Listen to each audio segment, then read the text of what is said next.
જય માતાજી। આજે આપણે પનીરનું શાક બનાવશું। એ માટે આપણે તેલ લીધું છે, એમાં પાન, મરચાં, તજ, કાજુ બધું વઘારમાં આપણે લેશું। હવે કાળા મરી, નવીન, લસણ, આદુ,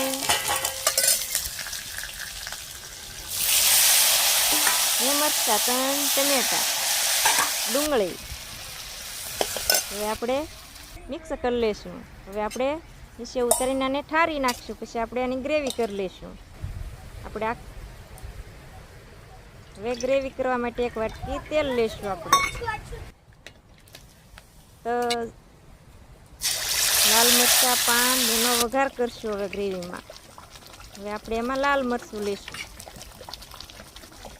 હવે એમાં જરૂર પડે એટલું મીઠું લેશું। હવે એમાં જરૂર પડે એટલું પાણી લેશું। ખાટી રાખવાની છે ગ્રેવી આપણે। હવે એમાં લીલા વટાણા લેશું। હવે એમાં આપણે પનીર લેશું। હવે એને પનીરનો મસાલો લેશું। હવે સરસ મિક્સ કરી લેશું। હવે આપણું પાકીને તૈયાર થઈ ગયું છે શાક। તો હવે આપણે એમાં મલાઈ એડ કરી દઈશું। હવે કોથમરી લેશું। હવે શાક આપણું તૈયાર થઈ ગયું છે।